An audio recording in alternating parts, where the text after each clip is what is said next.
Welcome to Local Edition. My name is Brad Pomerance. We are in Sacramento today. We are joined by Chiang. He is the treasurer of the state of California. He has opened a committee to run for governor of our great state.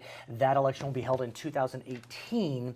And I want to speak with you, sir, about federal-state relations. I think it's fair to say during the Obama years, the relations between California and Washington were quite good. In the Trump years, we face challenges, it would appear. Let's start with something that's really right in your bailiwick, and that deals with retirement. You've been touting a plan called Secure Choice for quite some time. Explain Secure Choice and why it may be at risk. Yeah, so Secure Choice is the most advanced development since Social Security passed. Right. We have 7.5 million workers here in California whose employers don't provide them with any type of retirement plan.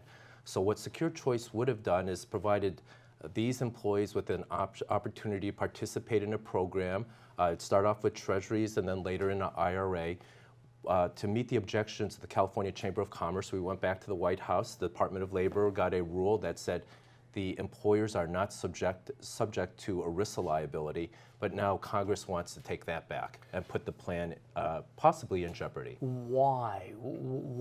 I know I'm asking you to argue against your position, but what is the rationale to eliminate California's ability to allow those that don't have access to retirement plans to have a retirement plan? Big Wall Street financial firms, because what we do is that you have a lot of individuals who have access to the plans, but we know that a lot of these funds will charge 2.5–3% on mutual funds that they should be paying a lot less. In fact, some of the Wall Street firms saying, hey, if you remove that cap, we'll remove our objection.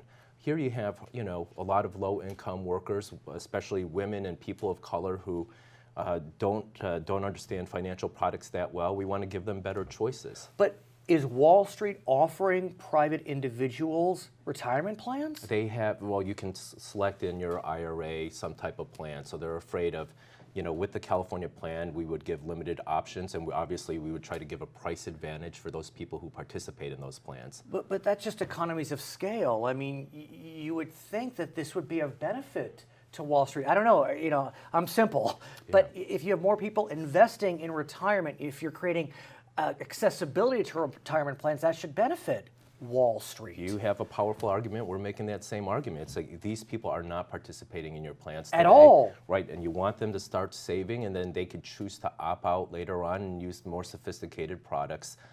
You can participate. So it's not all the firms. A few of the firms support the program, but a lot of the larger players object to this plan. As we speak today, has either an executive order or legislation been passed that will prevent Secure Choice from moving forward? So the United States House of Representatives passed the legislation that would overrule the Department of Labor rule. It's going to go before the United States Senate. We're putting a lot of pressure. I'm trying to work with Republican state treasurers and others to work the Republican senators to say, hey, leave it up to the states to come up with retirement plans to take care of their own residents. I mean, it does seem a bit odd in that, in a lot of ways, the Trump White House has been focused on creating states' rights, allowing states to go it on their own, be it with health care or other matters. But on this, they're trying to federalize it. Am I saying that correctly? Yeah, it's politics as usual, right? Who has the money, who has the power.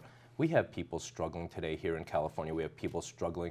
We're going to have an impending retirement crisis. We know how stretched Social Security and Medicare is going to be. We need people to have better financial wherewithal. Let people come up with plans to take care of themselves. And it would seem to me it would be to the advantage of the federal government to allow this because, like you just said, sir, if they don't have their own savings, they rely more on Social Security, Medicare. It will take some of the pressure off of those federal programs, no? Let's switch chairs. I'm sorry, I'm just seeing it. No, I'm not taking a position. You're being very logical. Right, those are the exact arguments that we're sharing with them. At the same time, the Trump White House is looking at questions of immigration, which arguably and almost undeniably are federal questions. But what they are wanting to see happen is that states and municipalities cooperate with federal immigration officials. And the new White House says if you don't cooperate, we're going to withhold federal funds. Now, that hasn't happened yet, but for argument's sake, let's presume that California becomes a sanctuary state, whatever that means, or some of our biggest cities become sanctuary cities. How will that impact our finances? Well, sanctuary cities, we need the definition, right? Fair enough. Yeah. But let's say, for argument's sake, the Trump White House decides that whatever California has done, it's not being cooperative with immigration, and so we're withholding federal funds. So how would that impact California? So there are three hurdles they have to overcome. Number one, and you're a brilliant lawyer, the equal protection clause, right? You have to overcome equal protection clause objections. Secondly, the Appropriations Authority, as also you well know, is vested in the United States House of Representatives. Now, obviously, the White House can lobby Congress in regards to some of the appropriations, and then there's third, federal eligibility standards. That being said, it doesn't mean that they can't stop funding. They just would happen to rewrite the rules going forward to make sure that if design the rules so that California doesn't want to participate based on criteria that we may find objectionable. So let's say for whatever reason, either because of what they do or we decide, federal funds that we normally get vanish. I mean, it would seem to me the impact on our budget would be draconian. Well, it's, so California's finances are delicate. Even though we have the most robust economic recovery today in the United States of America, we are delicately balanced, right? The governor's working really hard to build up a rainy day fund. His numbers in his 2017-18 budget at the end of the year would be $7.9 billion. But if you have any pullback that we will experience with the partial repeal of the Affordable Care Act, right, whether it's $3 billion, whether it's $5 billion, those are real numbers that have impact in communities throughout California. Let's talk about the Affordable Care Act. Events are moving quickly, but what we do know is that the Congressional Budget Office, a nonpartisan wing, recently announced that if Trump Care is passed, Ryan Care, whatever you want to call it, the hit to the United States and California specifically would be huge. We'd see, 14 million lose healthcare coverage by 2018, 24 million by 2026, and specifically in California, 5 to 10 million could lose health coverage. How does that impact California?